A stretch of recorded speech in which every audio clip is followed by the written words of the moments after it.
देखें जी, next chapter आज हमने स्टार्ट करना है जो कि है वर्क एंड एनर्जी। और फर्स्ट टॉपिक है इसका work done by constant force. अब work done by constant force क्या है? ये वही work done by constant force है जो आज तक आप लोगों ने पढ़ा है, जिसका ये फार्मूला भी पढ़ा था, F=W=F.D।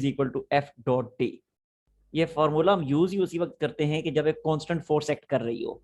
अगर फोर्स वेरिएबल है, अगर फोर्स हर गुजरते लम्हे के साथ साथ उसमें वेरिएशन आ रही है, वो फोर्स का जो मैग्नीट्यूड है या फोर्स की डायरेक्शन अगर चेंज हो रही है, तो उस सूरत में फिर ये फार्मूला हम यूज नहीं कर सकते। ये फार्मूला यूज ही तभी होता है कि जब फोर्स कांस्टेंट होती है। तो अब हम जो पढ़ रहे हैं work done by constant force, उसमें यही वाला फार्मूला हम यूज करेंगे। तो वर्क का जो वर्क की जो डेफिनेशन आप लोगों ने पढ़ी हुई है, वो डेफिनेशन क्या थी? Work is equal to work was product of force and displacement covered in the direction of force. Work is force multiply displacement in direction of force. ठीक है, फोर्स मल्टीप्लाई डिस्प्लेसमेंट, या चलें इसको इसके बगैर ही लिखते हैं, force multiply displacement in direction of force.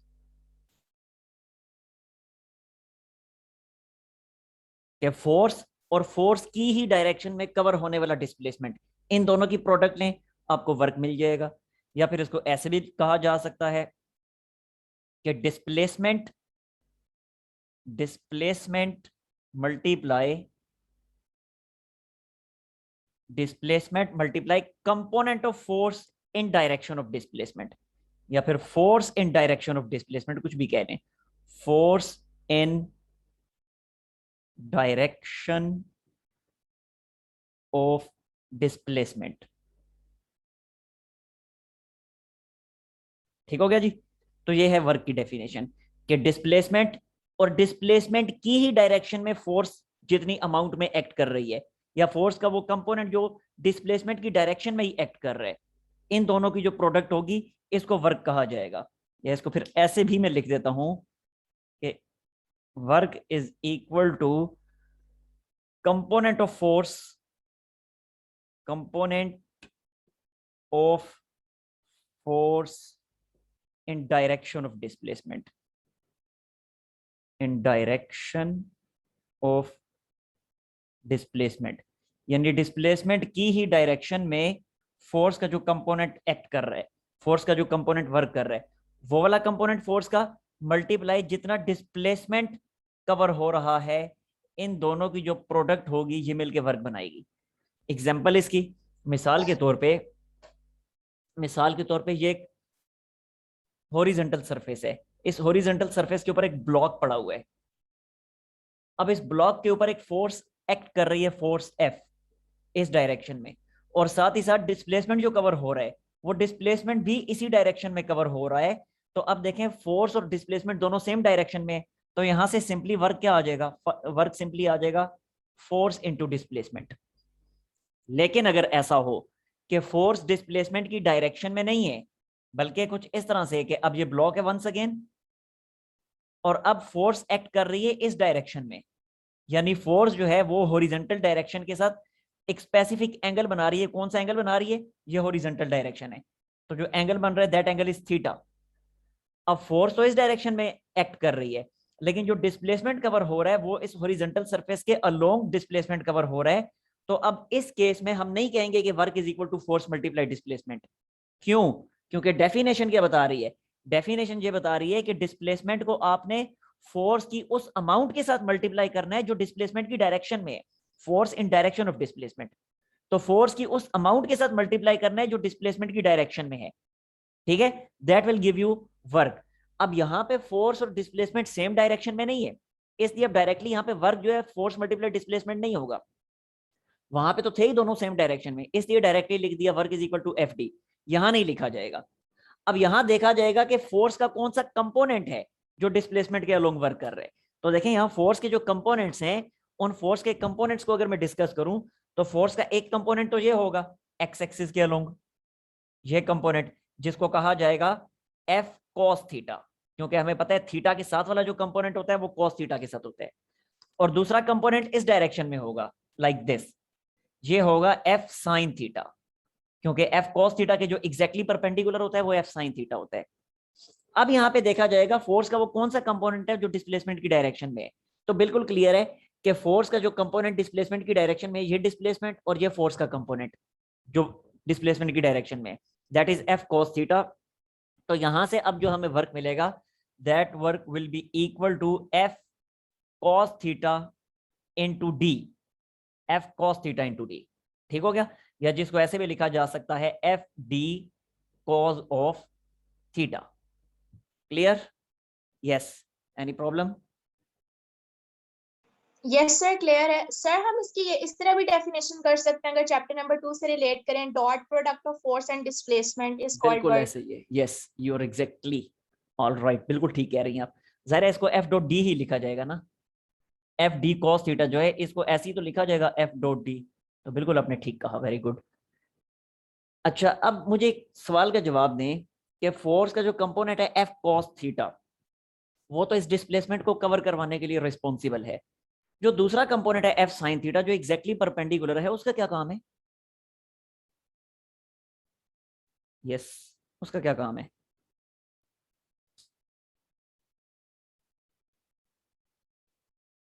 हाँ जी,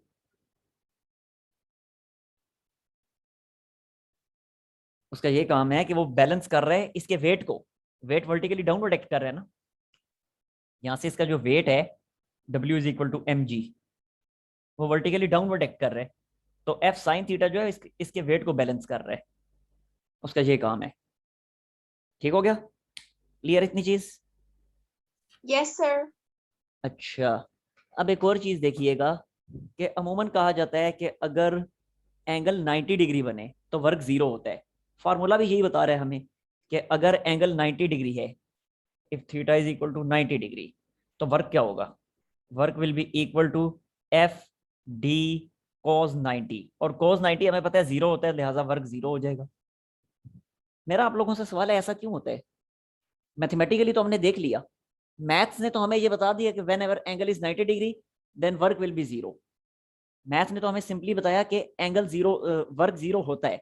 मेरा आप लोगों से सवाल है, क्यों होता है?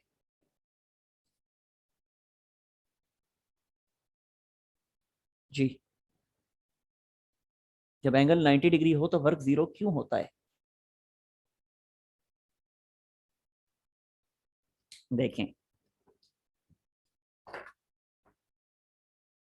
सर इसलिए क्योंकि जो हमारे पास थीटा है वो 90 डिग्री से छोटा है, और नहीं, वर्क डन भी छोटा नहीं है, हमारे पास 90 है ना। पॉजिटिव। मैं कह रहा हूँ थीटा 90 डिग्री है, तो जब थीटा 90 डिग्री है तो वर्क जीरो क्यों आता है? ये मेरा सवाल है। देखिए मैं बता रहा हूँ, अगेन ये block, this is a block. अच्छा, अब ब्लॉक है। अब अगर अभी मैंने आपसे कहा कि एंगल 90 डिग्री, तो एंगल 90 डिग्री किस किस के दरमियान होगा? डेफिनेटली फोर्स और डिस्प्लेसमेंट के दरमियान होगा।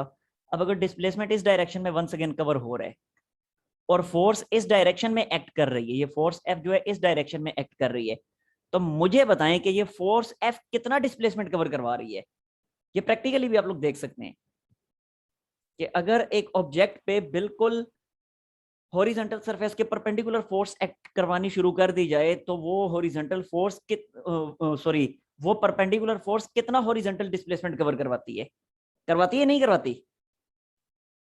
जीरो। जीरो डिस्प्लेसमेंट कवर करवाएगी। तो अब ये वाली जो फोर्स एफ है, इस फोर्स का कोई काम नहीं है इस डिस्प्लेसमेंट को कवर करवाने के लिए, यानी इस डिस्प्लेसमेंट के कवर होने के लिए ये वाली फोर्स एफ रिस्पॉन्सिबल नहीं है। तो जब इस डिस्प्लेसमेंट के कवर होने के लिए ये फोर्स एफ रिस्पॉन्सिबल नहीं है, तो फिर डेफिनेटली इस फोर्स की वजह से तो वर्क जीरो ही हुआ ना। वो डिस्प्लेसमेंट डी जो कवर हो रहा है वो किसी और फोर्स की वजह से कवर हो रहा है जो यहाँ पे शो नहीं की गई। ठीक है? तो जब फोर्स एफ एग्जैक्टली डिस्प्लेसमेंट के परपेंडिकुलर है, तो इसका मतलब है डिस्प्लेसमेंट के कवर होने में इस फोर्स एफ का कोई रोल नहीं है, लिहाजा इस फोर्स की वजह से जो वर्क होगा वो डेफिनेटली जीरो होगा। फिर समझ आ गई बात की? Yes sir. ओके। अच्छा, मुझे एक बात बताएं कि टॉपिक हम पढ़ रहे हैं work done by constant force. तो जब कांस्टेंट फोर्स है, तो अब अगर मैं ग्राफ ड्रॉ करता हूं फोर्स और डिस्प्लेसमेंट के दरमियान, ये डिस्प्लेसमेंट एक्सिस है, और ये फोर्स एक्सिस है, ये है फोर्स एक्सिस। अब मुझे ये बताएं आप लोग कि, छोड़ें वेक्टर्स को रहने दें क्योंकि हम यहाँ पे सिर्फ मैग्नीट्यूड्स को डिस्कस कर रहे हैं। अब मुझे ये बताएं कि कांस्टेंट फोर्स के केस में फोर्स डिस्प्लेसमेंट ग्राफ कैसा होगा? हॉरिजॉन्टल होगा, वर्टिकल होगा, या फिर इंक्लाइंड स्ट्रेट लाइन होगी, या राइजिंग कर्व्ड लाइन हॉरिजॉन्टल। होगी? जी, क्या? हॉरिजॉन्टल। बिल्कुल ठीक है, गुड। हॉरिजॉन्टल स्ट्रेट लाइन होगी। क्यों? क्योंकि फोर्स जो कांस्टेंट है, तो जब फोर्स कांस्टेंट है तो हर केस में फोर्स की सेम वैल्यू आएगी। सपोज करें फोर्स की ये वाली वैल्यू आ रही है, तो अब अगर डिस्प्लेसमेंट इतना कवर हुआ तब भी फोर्स जी बनेगी, डिस्प्लेसमेंट यहाँ तक कवर हो चुका तब भी फोर्स जी बनेगी, डिस्प्लेसमेंट यहाँ तक कवर हो चुका तब भी फोर्स जी बनेगी। तमाम पॉइंट्स को जब ज्वाइन करेंगे तो वो हॉरिजॉन्टल स्ट्रेट लाइन बनेगी। तो इसलिए जब भी हम कांस्टेंट फोर्स का ग्राफ देखेंगे तो कांस्टेंट फोर्स का ग्राफ इस तरह का हुआ करेगा। समझ आ गई बात की? और सपोज करें पर्टिकुलर डिस्टेंस, इतने डिस्टेंस तक ये एक्ट कर रही है तो ग्राफ यहां से आगे फिर नहीं जाएगा, यहाँ पे आगे स्टॉप कर जाएगा। अच्छा मुझे ये बताएं कि ये एरिया अंडर द ग्राफ जो है ये हमें क्या प्रोवाइड करेगा? ये जैसे मैंने शेड कर दिया, ये क्या प्रोवाइड करेगा एरिया अंडर द ग्राफ?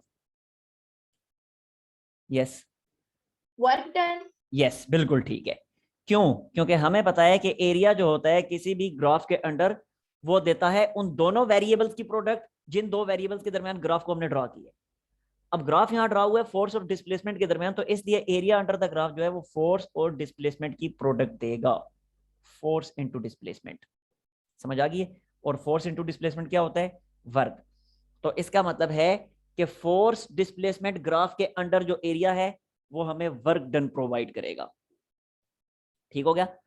अच्छा, ये जो मैंने ग्राफ ड्रा किया है, ये ग्राफ उस वक्त का ग्राफ है कि जब फोर्स और डिस्प्लेसमेंट पैरेलल होंगे, when force is parallel to displacement. ठीक हो गया?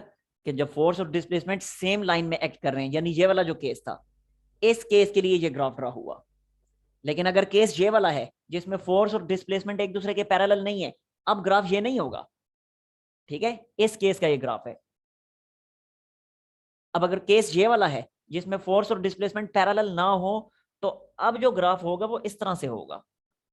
देखिएगा जरा, once again this is displacement and this is force, sorry not force, अभी मैं कुछ भी नहीं लिख रहा।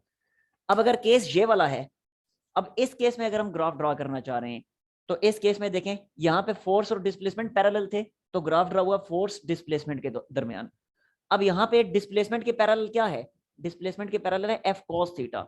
तो जब एफ कॉस थीटा है तो यहाँ पे जो दूसरा वेरिएबल आएगा वर्टिकल एक्सिस पे, वो एफ कॉस थीटा वेरिएबल होगा। वो अब सिंपली फोर्स नहीं होगी बल्कि एफ कॉस थीटा होगा। ठीक हो गया? और वंस अगेन यहाँ पे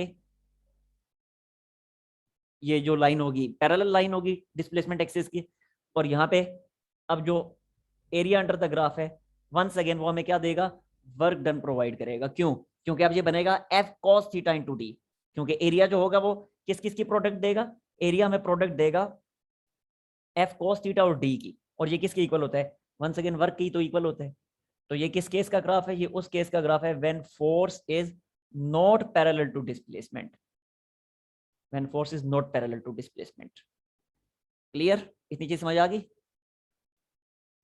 यस सर, क्लियर सर। फिर हम इस तरह भी कह सकते हैं ना, अगर हमारे पास एफ कॉस 0 है तो हमारे पास वो मैक्सिमम पॉजिटिव वर्क डन होगा, या 180 होगा तो maximum negative work yes, done बिल्कुल ऐसे ही है, होगा। 100% ऐसे ही है कि जब जीरो एंगल होगा, ये वाला जीरो एंगल बन रहा है, तो इस केस में वर्क क्या आया था?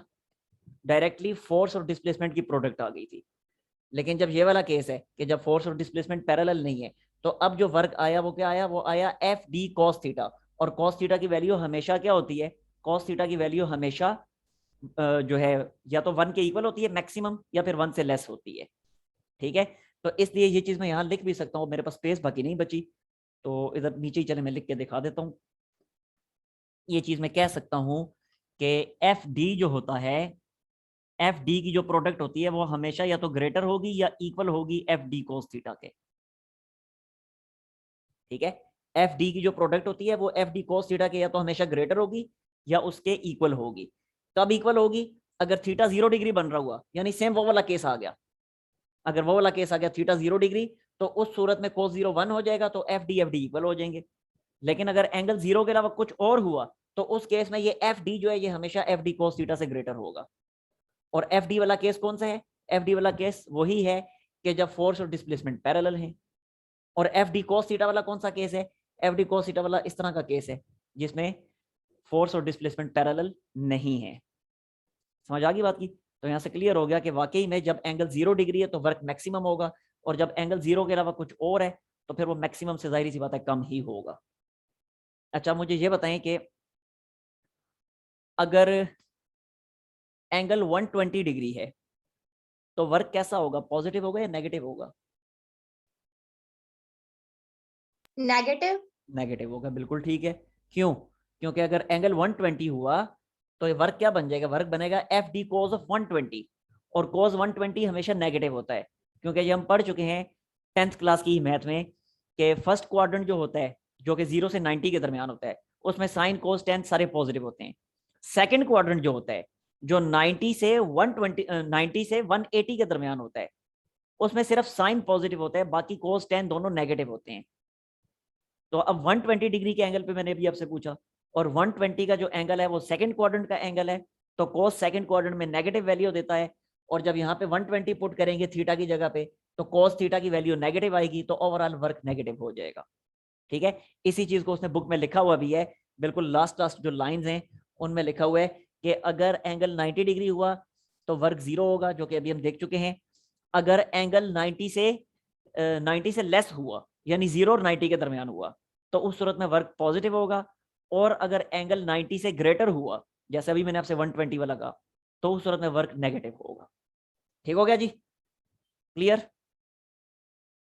यस सर क्लियर है। चलिए इसका ले लें स्क्रीनशॉट फिर।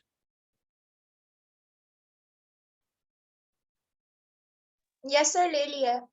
अच्छा मुझे ये बताएं कि ये बुक में एक पिक्चर भी बनी हुई है, ये एक आदमी वॉल को पुश कर रहा है, दीवार को पुश कर रहा है, तो अच्छी खासी फोर्स अप्लाई कर रहा है। मुझे बताएं वर्क डन कितना है?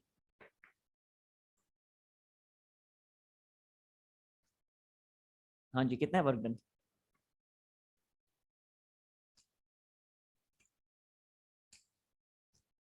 यस, जब दीवार को पुश किया जाता है 0, बिल्कुल ठीक है, क्योंकि डिस्प्लेसमेंट जो कवर नहीं हो रहा, फोर्स जितनी मर्जी ज्यादा वो अप्लाई करे ना, जब डिस्प्लेसमेंट ही कवर नहीं हो रहा तो फार्मूले में वैल्यू पुट करें ना एफ डी कॉस थीटा में, यहाँ पे जब डिस्प्लेसमेंट की जगह जब 0 लिख देंगे तो ओवरऑल वर्क क्या आ जाएगा? 0 आ जाएगा। ठीक है, तो इसलिए जब किसी भी ऐसी चीज को पुश करें कि जो मूव ना कर रही हो तो उस सूरत में वर्क डन हमेशा 0 हुआ करता है। नेक्स्ट आते हैं work done by variable force की तरफ।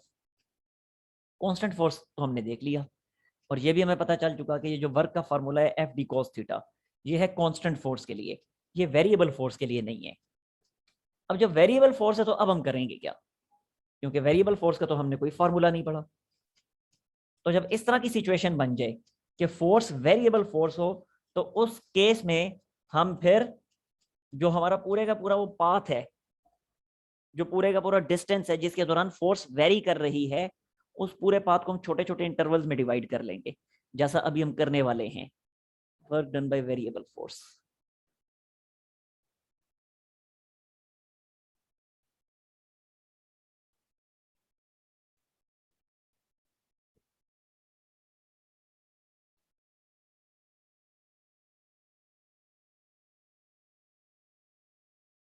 अच्छा देखें जी, अब इस केस में हमारे पास फोर्स कांस्टेंट नहीं है। ऐसे बहुत सारे केसेस आते हैं जो हम जिनको हमें फेस भी करना पड़ता है, जिनमें फोर्स कांस्टेंट नहीं रहती बल्कि फोर्स वेरी करना शुरू हो जाती है। जैसे एग्जांपल उसने बुक में दी हुई है कि अगर एक रॉकेट को जब खला में भेजा जाता है तो वहां पे फोर्स कांस्टेंट नहीं रहती रॉकेट पे, क्योंकि जैसे जैसे रॉकेट ऊपर जा रहा है फोर्स जो है वो कम होती चली जा रही है। क्यों? क्योंकि रॉकेट अर्थ की ग्रेविटी में मूव कर रहा है ना, और अर्थ की ग्रेविटी में जब मूव करेगा तो फोर्स आपने पड़ी हुई है वो क्या होती है न्यूटन लॉ ऑफ ग्रेविटेशन के मुताबिक Gm1m2 बाय आर स्क्वायर। अब यहाँ पे देखें बिल्कुल क्लियर है कि m जो है कैपिटल M अर्थ का मैस है, स्मॉल m रॉकेट का मैस है, और g जो है ग्रेविटेशनल कांस्टेंट है, यानी ये तीनों तो हो गए कांस्टेंट। तो फोर्स किस पे डिपेंड कर रही है फिर?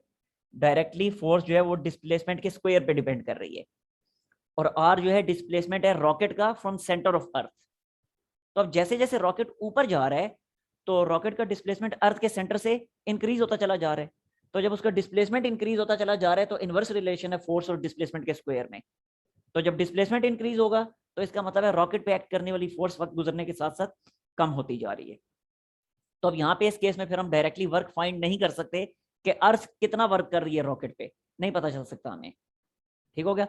फिर इसी तरह एक और एग्जाम्पल बुक में ही गिवन है, वो है कि अगर हम एक कोई भी स्प्रिंग है, स्प्रिंग को स्ट्रेच करना शुरू कर दें, तो जैसे जैसे स्प्रिंग को हम स्ट्रेच करते जा रहे हैं तो फोर्स इंक्रीज होती चली जा रही है, रिक्वायर्ड फोर्स, यानी स्प्रिंग को स्ट्रेच करने के लिए जो फोर्स रिक्वायर्ड है उसमें इंक्रीज आता जा रहा है।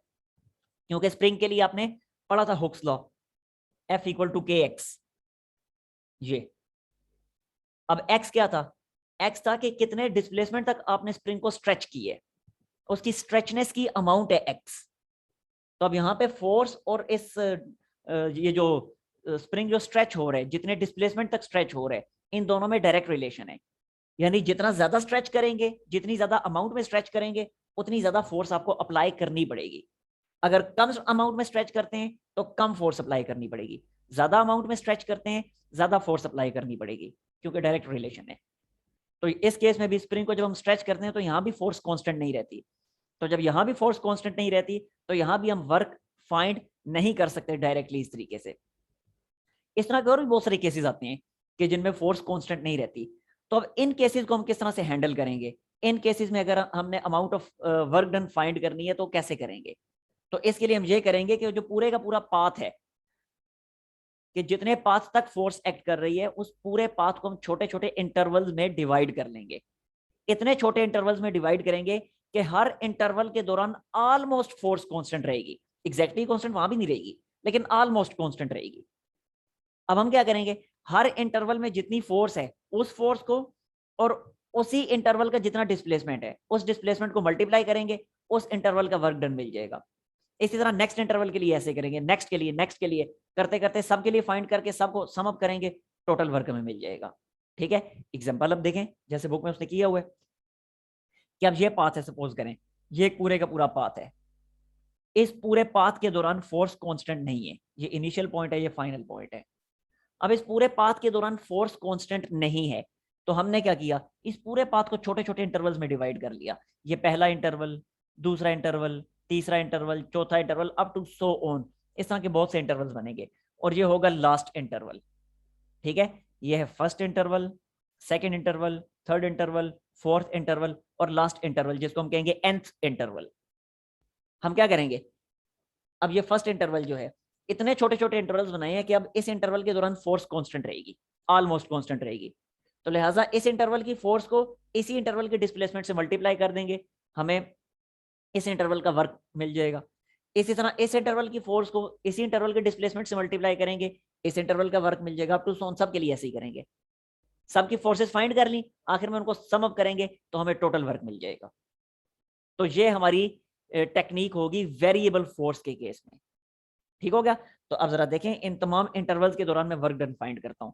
तो work done during first interval क्या लिखा जाएगा, लिखा जाएगा फर्स्ट इंटरवल की फोर्स इनटू फर्स्ट इंटरवल का डिस्प्लेसमेंट इनटू कॉज ऑफ θ1, कि जितना एंगल बन रहा था फोर्स और डिस्प्लेसमेंट के दौरान दरमियान। इसी तरह सेकंड इंटरवल के दौरान work done, that will B second interval की फोर्स, सेकंड इंटरवल का डिस्प्लेसमेंट एंड कॉज ऑफ θ2, जबकि θ2 जो है फोर्स F2 और डिस्प्लेसमेंट D2 के दरमियान एंगल है। ठीक हो गया। Up to so on, up to so on. इसी तरह लास्ट इंटरवल जो होगा nth इंटरवल, उसके दौरान वर्क डन क्या होगा कि उस लास्ट इंटरवल की फोर्स, लास्ट इंटरवल का displacement and cause of θn, यानी लास्ट इंटरवल में nth इंटरवल में जितना एंगल बन रहा है फोर्स और डिस्प्लेसमेंट के दरमियान। अब अगर यहां मैं फोर्स आपको ड्रॉ करके दिखा दूं तो देखें ये फर्स्ट इंटरवल है जो ऑलमोस्ट फ्लैट है। ठीक है। इसीलिए छोटे छोटे इंटरवल्स बनाए ताकि अगर वो कर्व्ड पाथ भी है तो वो ऑलमोस्ट फ्लैट हो जाए। तो अब यहां पे इस डायरेक्शन में फोर्स F1 और यहां जो एंगल बनेगा अब मैं यहां ड्रॉ नहीं कर सकता, दैट विल बी θ1। ठीक हो गया। इसी तरह ये सेकंड इंटरवल है, इसकी जो फोर्स है F2 और जो एंगल बनेगा फोर्स F2 और डिस्प्लेसमेंट के दौरान that would be θ2। Similarly up to so on. ऐसे ये लास्ट इंटरवल है एफ एन, तो यहाँ पे फोर्स है एफ एन, और जितना एंगल बनेगा डिस्प्लेसमेंट और फोर्स के दरमियान। ठीक हो गया? ये मैं थोड़ा बिल्कुल ही फ्लैट ड्रा कर दिया, इसको मैं थोड़ा ऐसे ड्रा करता हूँ ताकि एंगल भी आपको क्लियरली दिखाई दे। दैट इज एफ एन, और यहाँ पे इनके दरमियान जो एंगल बनेगा that will be theta N. ठीक हो गया? तो इस तरीके से सारे वर्क डन हमने फाइंड कर लिए। अब अगर टोटल वर्क डन हमने फाइंड करना है तो क्या करेंगे, इन तमाम वर्क्स को ऐड कर दें। ये लिखा जी टोटल वर्क। टोटल वर्क क्या होगा, F1 D1 cos theta 1 plus F2 D2 cos theta 2 plus F3 D3 cos theta 3 up to so on, जितने भी हैं इन सबको ऐड किया, प्लस आखिरी वाला क्या होगा, FN DN और cos थीटा N।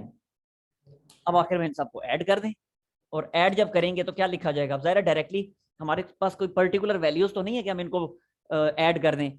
जैसे अगर तो ऐसे होता है इसकी वैल्यू होती 2 4 5, तो हम क्या करते हैं डायरेक्टली इन तमाम वैल्यूज को ऐड कर देते। लेकिन अभी ये कोई पर्टिकुलर वैल्यूज तो नहीं है, ये तो जनरल रिजल्ट्स हैं। तो इनको फिर आखिर में कंबाइंड फॉर्म में हम ऐसे लिखेंगे। अब ये कंबाइंड फॉर्म में लिखने का तरीका देखिएगा। सम अप करने के लिए जो मैथमेटिकल साइन यूज होता है वो ये वाला साइन होता है। इस साइन को कहा जाता है सुमेशन। सुमेशन भी कहा जाता है, सिग्मा भी कहा जाता है। यहाँ पे लिख देता हूं मैं, this sign it is called summation. Summation या फिर सिग्मा। ठीक है? तो इन सबको सम अप करना है तो मैंने लिख दिया सुमेशन। अब ये कितनी क्वांटिटीज हैं, n क्वांटिटीज हैं, तो मैं इन सबको ऐसे लिखूंगा। सर ये एक जैसी है ना, तो मैं ऐसे लिखूंगा Fi di cos theta i, यानी ये 1 1 1 2 2 2 3 3 3 सब की जगह मैंने एक ही दफा लिख दिया i। अब i है कैसा, i को डिफाइन हमने करना है, तो हम कहेंगे कि i की सबसे छोटी वाली वैल्यू 1 है और i की सबसे बड़ी वाली वैल्यू n है। तो ये मैंने लिख दिया i varies from 1 up to n। ये हमारे पास आ गया टोटल वर्क। हाँ जी, ये चीज क्लियर? सर ये नहीं समझ आया। आपने ज्वाइन ही अभी किया तो आपको कैसे समझ आएगा? किधर थी आप? सर वो नेट नेट सर वो नेट नहीं था। नेट नहीं था। चलें अच्छा देखें, ये वैल्यूज हैं 1 1 1 2 2 2 3 3 3, इन सबको मैंने कंबाइन करके लिखना है। और ये सारे आपस में क्या हो रहे हैं, ऐड हो रहे हैं। देखें ये प्लस के साइंस मौजूद है ना बीच में, इसका मतलब ये सारे आपस में ऐड हो रहे हैं। अब ऐड करने के लिए जो मैथमेटिकल साइन यूज होता है वो ये वाला होता है। इस साइन को कहा जाता है सुमेशन या फिर सिग्मा। तो अब इन सबको मैंने ऐड करना है, बजाय इसके कि मैं इतना ज्यादा इतनी लंबी लाइन पूरी लिखूं, जरा क्लोज फॉर्म में बिल्कुल कॉम्पैक्ट फॉर्म में लिखना होता है। तो कॉम्पैक्ट फॉर्म में लिखने के लिए ये साइन मैंने डाल दिया सुमेशन का। इस साइन का मतलब ये है कि अब इस साइन के अंदर जो कुछ मैं लिखूंगा, जो क्वांटिटीज लिखूंगा वो आपस में ऐड हो रही हैं। तो ये सुमेशन का साइन मैंने डाल दिया, ये लें जी, ऐसे सुमेशन का साइन डाल दिया। अब जरा देखें ये तमाम की तमाम values 1 1 1 2 2 2 3 3 3 4 4 4 5 5 5 up to n n n, ये सारे लिखने की वजह मैंने एक ही दफा लिख दिया I। अब ये I है कि इसको मैंने डिफाइन करना है। तो देखें 1 1 1 2 2 2 3 3 3 up to n n n, इन सब की जगह पे I मैंने लिखा ना। तो फिर मैं कहूंगा कि I की सबसे छोटी वाली वैल्यू 1 है, उससे बड़ी वैल्यू 2 है, उससे बड़ी वैल्यू 3 है, उससे बड़ी वैल्यू 4 है, करते करते सबसे बड़ी वैल्यू n है। तो फिर मैं कैसे उसको लिखूंगा, फिर ऐसे लिखूंगा कि I is equal to 1 up to n, यानी I जो है वेरी कर रहा है 1 से लेके n तक। तो यह आ गया टोटल वर्क डन। आगे समझ बात की? Yes clear? सर बुक में डेल्टा का सिंबल भी लगा हुआ है डी के साथ। कोई फर्क नहीं पड़ता इससे। डेल्टा डी का मतलब है कि चेंज इन डिस्प्लेसमेंट। आप सिर्फ डी लिखें, डेल्टा डी लिखें, कोई फर्क नहीं पड़ेगा। ये ले मैं भी लगा देता हूँ यहीं पे, इसको मिटाए बगैर इसके आगे लिख देता हूँ कि it can also be written as summation I varies from 1 to n fi delta D I cos theta I. कोई फर्क नहीं इससे पड़ता, डी लिखें डेल्टा डी लिखें एक ही बात है। इतनी चीज समझ आ गई है? इसमें कोई मसला डेरिवेशन में? यस सर क्लियर है। अच्छा अब मैं आता हूँ इसके ग्राफ की तरफ। यही वेरिएबल फोर्स जो है इसका ग्राफ हम किस तरह से ड्रॉ करेंगे। ग्राफ की तरफ हम चलते हैं। ये तो मैथमेटिकल मेथड था, ग्राफिकल मेथड क्या होगा देखें। वंस अगेन ग्राफ ड्रॉ किन किन क्वांटिटीज के दरमियान होगा, तो ग्राफ ड्रॉ होगा डिस्प्लेसमेंट और एफ कॉस थीटा के दरमियान। क्यों? अभी मैंने थोड़ी देर पहले ही आपको बताया था कि डिस्प्लेसमेंट और फोर्स के दरमियान उस वक्त ड्रॉ होता है ग्राफ कि जब वो दोनों पैरेलल हों, यानी जिस डायरेक्शन में फोर्स एक्ट कर रही है डिस्प्लेसमेंट भी उसी डायरेक्शन में हो। वो तो एक पर्टिकुलर केस होता है ना, ऐसा तो नहीं होगा कि हमेशा ही फोर्स और डिस्प्लेसमेंट पैरेलल होंगे, वो तो पर्टिकुलर केस है। मैक्सिमम केसेस तो ऐसे ही हुआ करेंगे कि फोर्स और डिस्प्लेसमेंट पैरेलल नहीं होंगे। तो जब फोर्स डिस्प्लेसमेंट पैरेलल नहीं होंगे तो फिर फोर्स का कंपोनेंट एफ कोस थीटा जो होगा वो डिस्प्लेसमेंट के पैरेलल होगा। तो इसलिए यहाँ पे ग्राफ ड्रा करेंगे डिस्प्लेसमेंट और एफ कोस थीटा के दरमियान। ठीक है, अच्छा आप जरा देखें ग्राफ, कोई भी आड़ा तिरछा में ग्राफ ड्रा कर देता हूँ। सपोज ये एक ग्राफ मैंने ड्रा किया, ये लें जी। अब जब ग्राफ ड्रा कर दिया तो हमें पता है कि एरिया अंडर द ग्राफ जो है उसने हमें वर्क प्रोवाइड करना है। ये जो एरिया अंडर द ग्राफ है ये सारे का सारा एरिया, ये मैं शेड कर देता हूँ।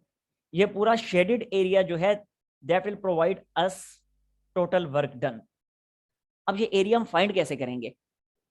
या तो हो ना कि पर्टिकुलर कोई स्ट्रेट लाइंस बन रही हो, तो वहां तो हम रेक्टेंगल या ट्राइंगल्स में कन्वर्ट करके बड़ी आसानी से area under the graph find कर लेते हैं और वो एरिया अंडर द ग्राफ हमें वर्क प्रोवाइड कर देगा। लेकिन अब ये तो कर्व्स बन रही हैं इस केस में, और कर्व्स भी कोई रेगुलर कर्व्स नहीं है, कोई सर्कल की तरह की कर्व्स नहीं है, या कोई पैराबोला या एलिप्स या हाइपरबोला उस तरह की कोई रेगुलर कर्व्स नहीं है, बल्कि बड़ी इररेगुलर सी कर्व्स हैं। तो जब इररेगुलर कर्व्स हैं तो इनके लिए एरिया फाइंड करने का डायरेक्ट कोई फार्मूला हमारे पास नहीं है। तो इस तरह की सिचुएशन में फिर हमें अप्रोक्सीमेशंस लगानी पड़ती हैं, अप्रोक्सीमेट करना पड़ता है एरिया को। तो अब अप्रोक्सीमेट कैसे करेंगे एरिया को? देखें, हम ये कर देंगे कि इसको छोटे छोटे, पहला तो हमने काम क्या किया, छोटे छोटे डिस्प्लेसमेंट्स में डिवाइड कर दिया, छोटे छोटे इंटरवल्स में डिवाइड कर दिया। तो देखें छोटे छोटे इंटरवल्स कौन से हैं, ये फर्स्ट डिस्प्लेसमेंट, इसी तरह यहां तक ये सेकंड डिस्प्लेसमेंट, यहां तक third displacement, fourth, fifth, sixth, seventh, यानी टोटल 7 डिस्प्लेसमेंट्स में इसको मैंने डिवाइड किया। तो जब 7 डिस्प्लेसमेंट्स में डिवाइड किया, अब यहीं से मैं इसको आगे ऊपर की तरफ ग्रो करता हूँ इन लाइंस को और देखता हूँ कि क्या बनता है ये।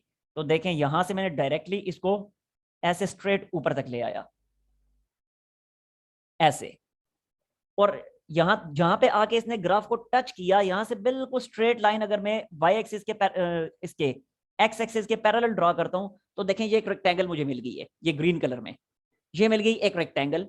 अब इस रेक्टेंगल का एरिया मैं फाइंड कर सकता हूं। इसी तरह दूसरा देखिएगा, यहां से डायरेक्टली मैं ऊपर आया लाइक दिस स्ट्रेट, जहां पे आके इसने टच किया ग्राफ को, यहां से मैंने बिल्कुल पैरेलल लाइन ड्रॉ कर दी, हॉरिजॉन्टल लाइन, ये दूसरी रेक्टेंगल मिल गई। इसी तरह तीसरी, चौथी, पांचवी, ये सारी पहले मैं ड्रॉ कर देता हूँ, उसके बाद फिर मैं आपको समझाता हूँ।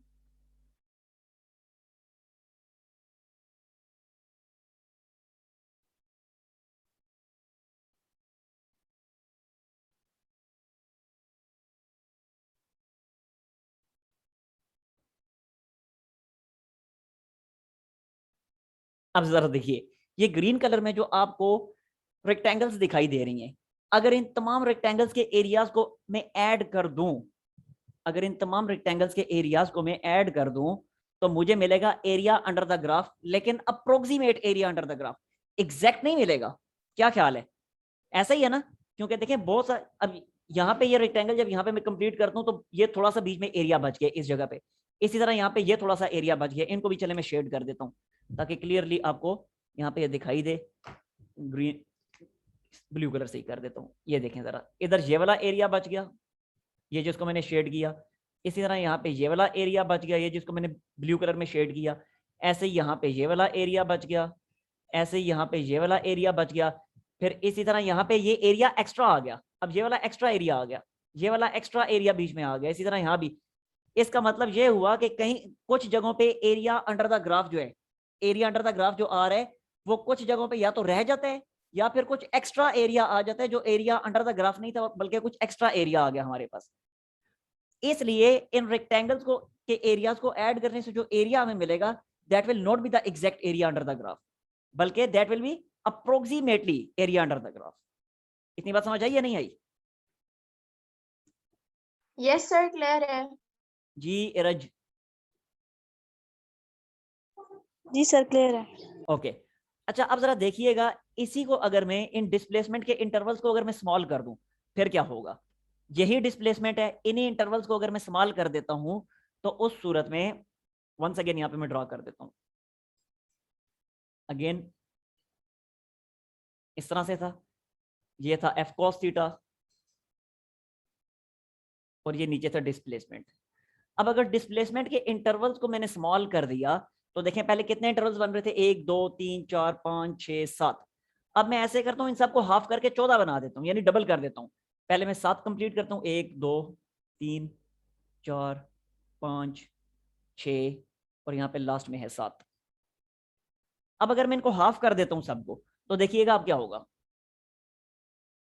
यानी मैंने 7 के 14 बना दिए, ये लें जी। अब ये 7 के बन गए 14। तो अब जरा देखिएगा, अब अगर यहां से फिर मैं इसको ऊपर ले जाके कंप्लीट करता हूं रेक्टेंगल्स को, तो ये देखें जी, पहले वाली रेक्टेंगल के केस में ये इतना जो एरिया, जो एक्स्ट्रा एरिया आया था, अब वो एक्स्ट्रा एरिया जो है पहले की निस्बत हाफ हो चुका है। इसी तरह यहां भी देखिएगा, ये देखें यहां भी अब ये जो ऊपर थोड़ा सा एक्स्ट्रा एरिया आपको दिखाई दे रहा है ये भी कम हो चुका है। ये आप खुद कॉपी पे ड्रा करके देखिएगा, ठीक है, यहाँ पे शायद आपको सही तरह से दिखाई ना दे रहा हो। इसी तरह ये मैंने किया तो यहाँ पे ये जो थोड़ा सा एक्स्ट्रा एरिया बचा है, यहाँ पे थोड़ा सा जो एक्स्ट्रा एरिया बचा है वो भी पहले की निस्बत कम हो चुका है। पहले देखिए कितने बड़े बड़े गैप्स आ रहे थे ये एक्स्ट्रा एरिया के, ये अब कितने छोटे छोटे हो गए हैं। इसी तरह अगर इन सबको मैं कंप्लीट करता हूं तो अब जो मुझे एरिया मिलेगा इन रेक्टेंगल के एरियाज को ऐड करने से, अब जो एरिया मिलेगा वो पहले वाले एरिया की निस्बत ज्यादा एक्यूरेट एरिया होगा। ठीक है, मतलब ये कि अगर मैं directly area under the graph find करता हूं, उस एरिया को अपने पास सेव करता हूं और फिर इन रेक्टेंगल के जो है रेक्टेंगल के अंदर जितना एरिया आ रहा है उसे मैं कैलकुलेट करता हूं, उसे सेव करता हूं, तो यहां पे एरिया अंडर द ग्राफ और रेक्टेंगल के एरियाज के दरमियान डिफरेंस ज्यादा आएगा। लेकिन जब मैंने इंटरवल्स कर दिए स्मॉल, तो इंटरवल स्मॉल करने के बाद अब area under the graph calculate करता हूं और area under the rectangles calculate करता हूं, तो अब ये डिफरेंस जो है पहले की निस्बत कम हो जाएगा। यानी इस दफा रेक्टेंगल्स का जो एरिया है वो एरिया अंडर द ग्राफ के करीब हो जाएगा, उसके क्लोज हो जाएगा। इसी तरह अगर मैं इंटरवल्स और छोटे कर दूं तो अब मुझे मजीद एक्यूरेट रिजल्ट मिलेगा। करते करते करते करते अगर डिस्प्लेसमेंट को मैं इतना छोटा कर दूं, इतना छोटा कर दूं कि डिस्प्लेसमेंट का साइज इन इंटरवल्स का साइज 0 को अप्रोच करना शुरू कर दे, तो उस सूरत में जो एरिया मुझे मिलेगा that will be exact area under the graph. समझ आ गई बात की।